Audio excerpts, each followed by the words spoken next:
Permítame comenzar con una confesión que espero nos libre de la malintencionada sospecha de que estoy hablando desde una posición de un intelectualismo estéril. Yo he sido un predicador callejero, he predicado el Evangelio en las plazas públicas, me he subido a los autobuses a proclamar el Evangelio de la paz y junto con mi esposa hemos predicado tocando puertas, casa por casa. He predicado en las calles del interior de mi país y también en algunos parques en el extranjero. Es decir, voy a hablar del evangelismo en las calles como que una vez fui un evangelista callejero. Por lo tanto, lo que sigue no es una crítica desde la seguridad de mi esponjoso y cómodo sillón, sino una urgente evaluación desde la misma trinchera. Mi intención no es satanizar a los predicadores de las calles, más bien deseo invitar a una reflexión que nos conduzca a una evaluación honesta a la luz de las escrituras. Y si alguno desea cuestionar mis planteamientos, que lo haga sobre la base de los textos bíblicos que citaré y no desde experiencias personales marcadas por un enfoque antropocéntrico. Entonces voy a comenzar afirmando que el mandato de nuestro Señor es claro: id y predicad el Evangelio a toda criatura. Amén a esto. Pero aparece por allí la tentación humana de añadir nuestra propia nota al pentagrama divino.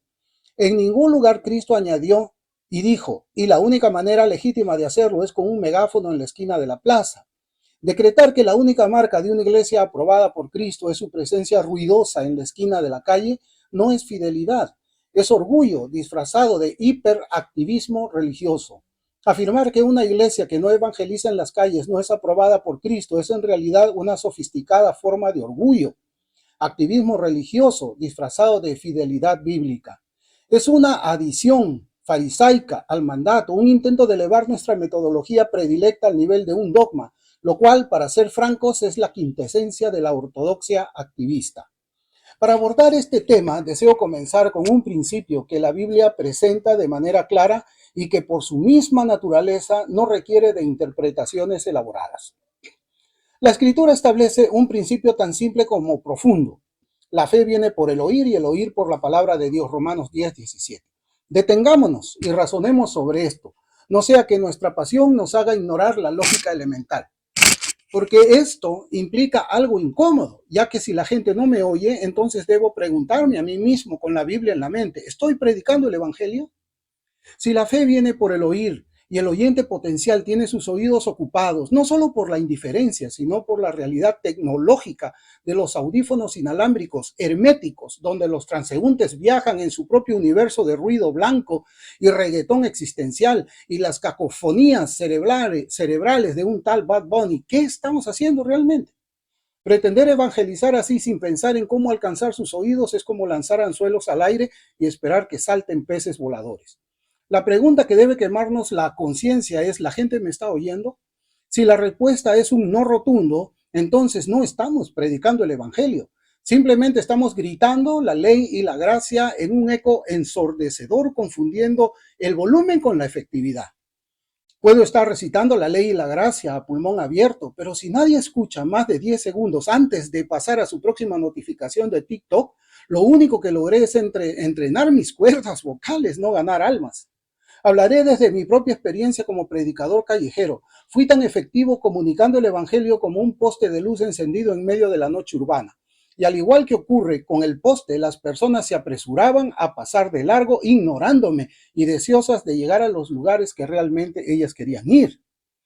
El Señor nos ha llamado a ser pescadores de hombres, Mateo 4:19, y las escrituras nos recuerdan que el sabio gana almas, Proverbios 11:30. Hace como 30 años, un amigo me llevó una vez a pescar en las playas de Chancay, al norte de Lima. Me mostró su caja de anzuelos y carnadas. Tenía uno especial para el lenguado, otro para la corvina. Él tenía estrategia para cada pez. Si un pescador experto nos enseña su estuche lleno de anzuelos y carnadas, cada uno diseñada para un pez específico, lenguado, corvina, etc., ¿qué sabiduría hay en usar el mismo anzuelo gritando a todo pulmón a un público que ni oye, ni entiende, ni tiene interés alguno de Dios? ¿Qué sabiduría hay en gritar a la gente que está demasiado ocupada defendiendo su derecho a definirse a sí mismo, que no tiene tiempo, que no le interesa o que simplemente tiene las orejas selladas por la música que le quema las neuronas? Nuestra época no es la del predicador George Whitefield, donde una cosmovisión cristiana, o al menos teísta, era la presuposición cultural. Whitefield predicó alrededor de los años 1750. Nosotros estamos viviendo en la era del relativismo de la verdad y la declaración cultural de la muerte de Dios.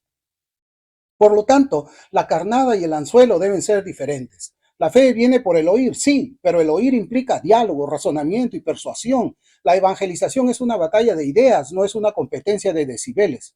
El mensaje del evangelio permanece inalterable, pero el método de llevarlo a las personas de hoy debe ser una obra de sabiduría estratégica.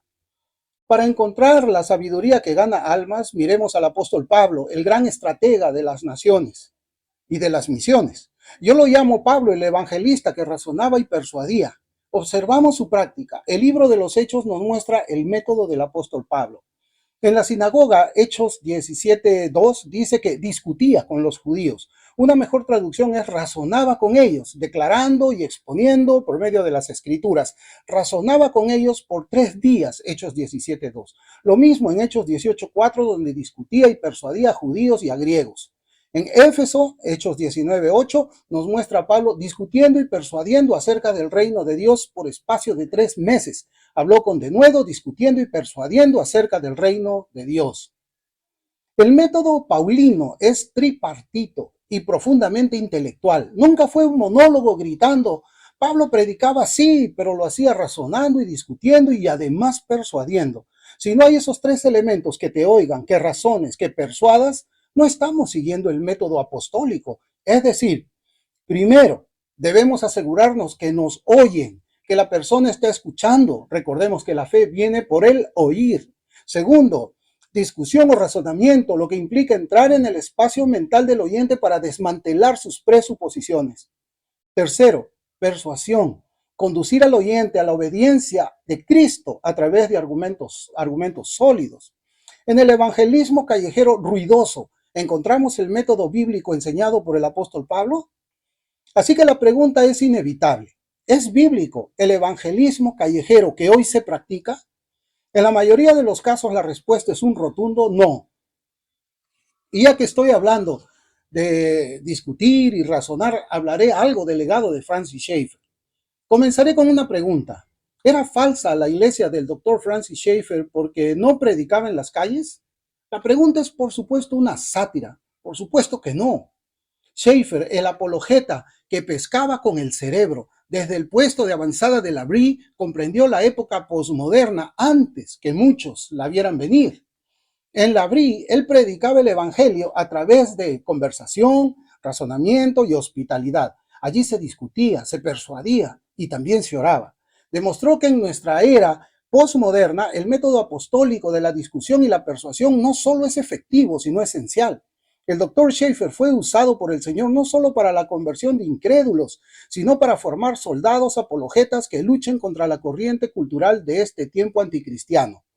Sí, de ese pequeño refugio salieron hombres y mujeres que hoy combaten intelectualmente la incredulidad del siglo XXI. Su método no era gritar, sino aplicar 2 Corintios 10:4. Su método era en realidad el método de Pablo.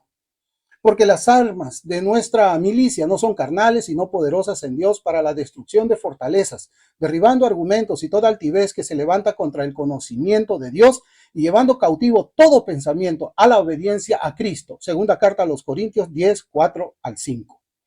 El problema de muchos evangelistas de hoy no es la falta de pasión, ni siquiera el lugar donde se predica, sino la manera. Es la incapacidad intelectual de derribar argumentos o de destruir fortalezas filosóficas e ideológicas. En consecuencia, salen a la plaza a gritar la ley y la gracia sin haber entrado en el diálogo del incrédulo. Así que en lugar de pescar, se limitan a lanzar el anzuelo al aire, confiando en que algún pez despistado pase por allí. Y al no poder desmantelar la altivez intelectual que se levanta contra el conocimiento de Dios, su esfuerzo se ve insustancial. Pero en la era del relativismo y del Dios está muerto, el mundo no necesita más ruido, necesita voces que piensen, razonen y persuadan. Porque en este siglo de indiferencia, el predicador que no razona puede confundirse fácilmente con otro poste más en la calle. Ya no predico en las calles ni en los autobuses como solía hacerlo, pero eso no significa que esté desobedeciendo el mandato del Señor de ir y predicar el Evangelio. Mi propósito ahora es captar la atención de los incrédulos y provocar en ellos el deseo de dialogar utilizando el método paulino del Dr. Francis Schaeffer, conocido como quitarles el techo. Este método consiste en un proceso cuidadosamente relacional e intelectual que busca llevar a la persona a un encuentro honesto con la verdad. Sus pasos pueden resumirse así. Primero, construir confianza y escuchar activamente, mostrando empatía y respeto genuino. Segundo, identificar el techo de la persona, es decir, aquellas creencias o razonamientos que utiliza para protegerse de las tensiones internas entre lo que dice creer y lo que realmente vive. Tercero, quitarle el techo con amor cristiano, exponiendo con delicadeza y razonamiento las consecuencias lógicas de su cosmovisión. Y finalmente, presentarle el Evangelio de Cristo como la única respuesta coherente que une verdad, significado y esperanza. Este enfoque de evangelismo, más que una técnica, es un acto de amor y de respeto por la dignidad del ser humano como portador de la imagen de Dios. A través de él he tenido el privilegio de ser instrumento del Señor en algunas conversiones, viendo cómo la verdad, cuando se presenta con compasión y claridad, rompe los falsos refugios y conduce al alma hacia la luz de Cristo. No seamos postes de luz parlantes. Predicar el Evangelio no es cuestión de volumen, sino de verdad. Dejemos de confundir la actividad religiosa con la efectividad evangélica. El mundo moderno no necesita más gritos, necesita más argumentos santos. No necesita megáfonos, sino mentes renovadas por la palabra. Seamos estratégicos, seamos sabios, seamos paulinos. Y quizá, solo quizá, el evangelista más eficaz no sea el que más grita fuerte, sino el que escucha mejor antes que hablar. La fe viene por el oír y en nuestra época de ruido y relativismo, el oír solo llega a través del razonamiento y la persuasión.